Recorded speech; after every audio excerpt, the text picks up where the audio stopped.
अगस्त का महीना चल रहा है और बहुत ही कुछ दिनों के बाद भारत यौम आज़ादी मनाने वाला है। यौम आज़ादी 15 अगस्त को हम तमाम भारत वाले बहुत खुशी से मनाते हैं। तमाम भारतवासी जो हैं वो बड़ी खुशियों के साथ इस दिन को मनाते हैं और कहते हैं कि ये भारत का इकलौता ऐसा फेस्टिवल है जिसे पूरा हिंदुस्तान मिलजुल करके मनाता है। आज 11 अगस्त है और आज हम आपको बताने वाले हैं आज़ादी की लड़ाई में उन बिहार के 7 सपूतों के बारे में जिसने किस तरह से इस आज़ादी की जंग में अपनी जान गंवा दी थी। आप अगर कभी पटना गए होंगे, पटना के सचिवालय के समीप एक स्मारक है जो वीर शहीदों का स्मारक है, जिसे शहीद का स्मारक भी कहा जाता है। आपको बता दें कि वहाँ पर 7 युवा लड़कों की मूर्ति लगी हुई है जिसे आप देखेंगे, जिसके हाथों में तिरंगा है और वो एक पोजीशन में खड़े हैं जिसे देख करके आप अंदाज़ा लगा सकते हैं कि किस तरह से वो सचिवालय के ऊपर तिरंगा फहरा रहे हैं। आज हम आपको बताते हैं उन 7 वीर सपूतों की कहानी जिसने हंसते हंसते शहादत को कबूल कर लिया, वो भी इसलिए क्योंकि भारत की तिरंगे की शान की बात थी। वो तिरंगा जो हम तमाम भारतीयों का शान है, वो तिरंगा जिसे देखने के बाद आंखें नम हो जाती है, वो तिरंगा जिसे देखने के बाद ऐसा महसूस होता है कि आज हम जो खड़े हैं इसके पीछे न जाने कितने लाखों लोग हैं जो शहीद हो चुके हैं, न जाने कितने लोग हैं जिन्होंने इस तिरंगे को इस तरह से भारत में फहराने का ख्वाब देखा था। आज हम आपको बताने वाले हैं 11 अगस्त को पटना में क्या कुछ हुआ था और पटना के सचिवालय पर जब गोलियां चली थी तो आखिर उसके पीछे की क्या वजह थी। असल मामला शुरू होता है 8 अगस्त 1942 में 8 अगस्त को भारत छोड़ो आंदोलन का प्रस्ताव कांग्रेस रखती है। भारत छोड़ो आंदोलन अंग्रेज़ों के ख़िलाफ़ इस प्रस्ताव को रखने के बाद अंग्रेज कांप उठते हैं और वो परेशान हो जाते हैं, चिंतित हो जाते हैं और वो सोचते हैं कि शायद ये वक्त आ गया है जब भारतीयों का खून पूरी तरीके से खौल रहा है और अब वो अंग्रेज़ों को भगा देंगे। ऐसे में 8 अगस्त को ये फैसला लिया जाता है, ये प्रस्ताव पेश किया जाता है कि 9 अगस्त को देश भर के तमाम बड़े से छोटे कांग्रेसी नेताओं को अंग्रेज़ गिरफ्तार करना शुरू करवा देती है। इसी कड़ी में 9 के बदले 10 अगस्त को बिहार के कांग्रेस के तमाम नेताओं को अंग्रेज़ सरकार जो होती है वो गिरफ्तार करवाना शुरू कर देती है। ऐसे में बिहार के कांग्रेस के वरिष्ठ से वरिष्ठ और छोटे युवाओं से युवा नेता को भी गिरफ्तार कर लिया जाता है और तमाम कांग्रेसी नेता जब गिरफ्तार हो जाते हैं तो कमान आम नागरिक के पास आता है। ऐसे में बिहार के जो युवा पीढ़ी के जो नौजवान होते हैं उनके अंदर जोश आता है, उनके अंदर जुनून आता है। जुनून इस बात का नहीं कि उन्हें हिंदू मुस्लिम करना होता है, बल्कि उन्हें अंग्रेज़ों के ख़िलाफ़ लड़ना होता है, देश को बचाना होता है और अंग्रेज़ों को इस देश से बाहर फेंकना होता है। और यही वजह होती है कि 11 अगस्त को ये फैसला लिया जाता है कि पटना के आसपास में जितने भी हाई स्कूल्स हैं या कॉलेज हैं वहाँ के छात्र आएंगे और सचिवालय के ऊपर तिरंगा फहराया जाएगा। इस फैसले के सुनने के बाद पटना की जो हुकूमत होती है, उस वक्त अंग्रेज़ों की जो हुकूमत होती है, वो कांप उठती है और वो समझ जाती है कि आज पटना में अच्छा दिन नहीं होने वाला है। लेकिन भारत के बिहार के वो युवा जो घर से इस बार सोच करके निकले थे कि आज तो तिरंगा को फहरा देना है और कोई हमें रोक नहीं सकता है, इस कड़ी में 7 युवा लड़के निकलते हैं और साथ ही साथ बहुत सारे और भी जो छात्र होते हैं सैकड़ों की तादाद में सचिवालय पहुंच जाते हैं। सचिवालय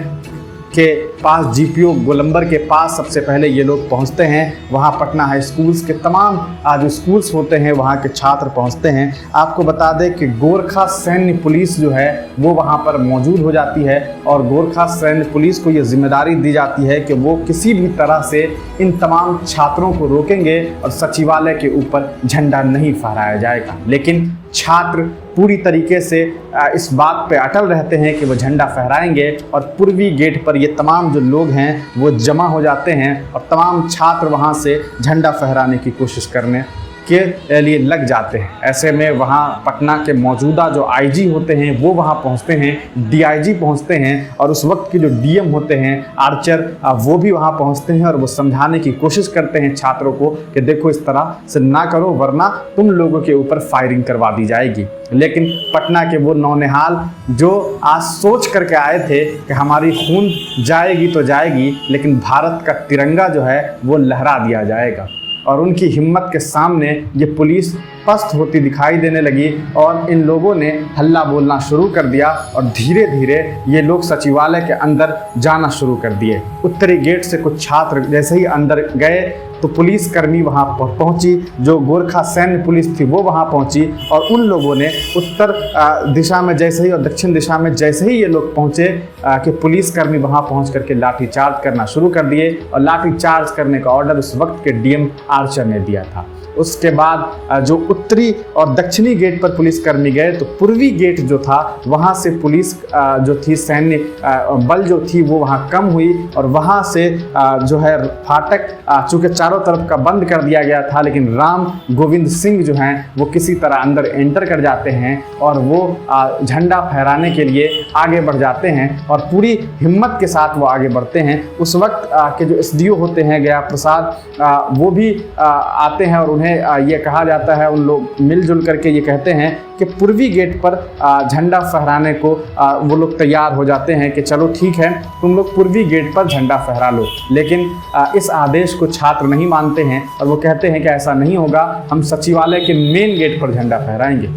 मेन गेट पर झंडा फहराने की जब बात आती है तब ये लोग जो हैं पुलिस प्रशासन के जो लोग होते हैं, उस वक्त के जो लोग होते हैं अंग्रेज़ी हुकूमत के, वो लोग तैयार नहीं होते हैं। हालांकि फिर जो एसडीओ हैं गया प्रसाद और तमाम जो वहाँ पे आईजी होते हैं और डीएम आर्चर जो होते हैं, ये तमाम लोग मिलजुल करके एक फ़ैसला करते हैं कि ठीक है आप लोग अंदर जाइए दो दो लोग करके और उसके बाद झंडा फहरा लिया जाएगा। लेकिन जैसे ही दो दो लोग करके अंदर जाते हैं, 6 लोग अंदर जाते हैं तो मालूम चलता है कि उन्हें गिरफ्तार कर लिया गया है, उन्हें अंदर नहीं जाने दिया जा रहा है। ऐसे में 7वां जो शख्स होता है रामकृष्ण सिंह, वो किसी तरह विधानसभा भवन के अंदर एंटर कर जाता है और झंडा फहरा देता है। तिरंगा जैसे ही सचिवालय के मुख्य गेट पे लगता है, मुख्य बिल्डिंग पर जैसे ही झंडा लगता है, तब भारत के वो सपूत, बिहार के वो सपूत शान से वंदे मातरम और भारत माता की जय का नारा लगा रहे होते हैं और उनके दिल में और दिमाग में इनकलाब जिंदाबाद का नारा आता है और वो सोचते हैं कि किस तरह से आज उन्होंने अंग्रेज़ों को पस्त कर दिया है। लेकिन डीएम आर्चर के आदेश पर गोली चलानी शुरू कर दी जाती है और शाम 4:30 बजे के आसपास, लगभग 4:30 बजे के आसपास ये अंदाज़ा लगाया जाता है, पता चलता है कि झंडा लगा दिया गया है और वो झंडा कांग्रेसी झंडा के तौर पर वहाँ पर नज़र आता है। हालांकि तिरंगा झंडा और कांग्रेसी जो झंडा है वो आप देखेंगे तो सिमिलर लगता है। कुछ लोग ये अफवाह भी फैलाते हैं कि वो झंडा नहीं है, वो किसी का टी-शर्ट है जो वहाँ पर है, क्योंकि वो झंडा छोटा होता है। खैर, झंडा फहराने के लिए आगे और भी जैसे जैसे छात्र आगे बढ़ते हैं वैसे वैसे गोलियां चलाई जाती है और कहते हैं कि 4:57 में जो डीएम आर्चर है वो आदेश देता है गोली चलाने की। टोटल 13 राउंड गोली चलाई जाती है और ऐसे में जो 4 सपूत होते हैं वो वहीं पर गिर जाते हैं और उनकी मौके पर ही मौत हो जाती है। लेकिन 3 लोग घायल होते हैं जिन्हें बाद में पीएमसीएच में एडमिट किया जाता है और वहाँ पर उनकी मौत हो जाती है। ये 7 वो सपूत हैं जो तिरंगा को लेकर के आगे बढ़ते हैं। एक को मारा जाता है तो दूसरा तिरंगे को थाम लेता है कि हम तिरंगे को आगे लेकर के चलेंगे, और ऐसे ऐसे 7 सपूत को मार दिया जाता है। लेकिन वो तिरंगा जो है उसे फहरा दिया जाता है, उसे लगा दिया जाता है। तो ये कहानी है पटना के उन 7 वीर सपूतों की जिन्होंने तिरंगे के लिए जान दे दी। आपको बता दें कि गोली जो चलाने का ऑर्डर था वो 4:57 में जो ऑफिशियल रिकॉर्ड है उसके तहत दी गई थी। और सबसे जो बड़ी बात है वो ये कि इन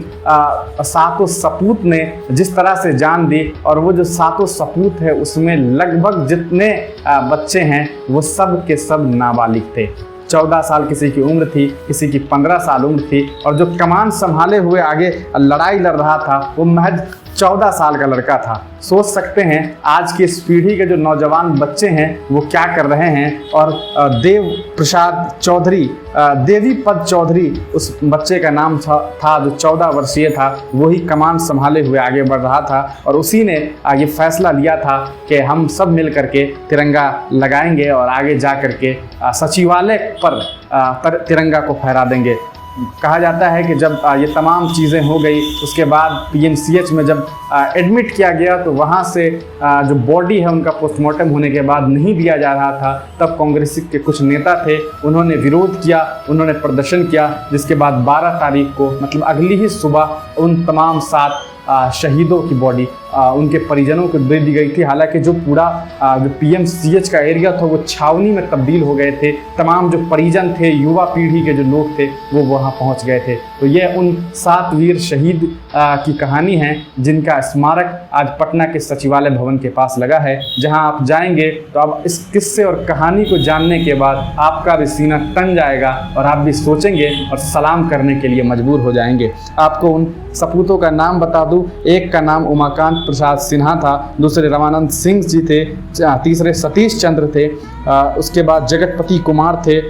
देवी पद चौधरी थे जो 9वीं क्लास के बच्चे थे जिनकी उम्र महज 14 साल थी, जिन्होंने आगे आगे बढ़ करके इस लड़ाई को लड़ना शुरू कर दिया था। राजेंद्र सिंह थे, उसके बाद जो 7वें शख्स थे राम गोविंद सिंह। तो ये कहानी थी उन 7 वीर सपूतों की।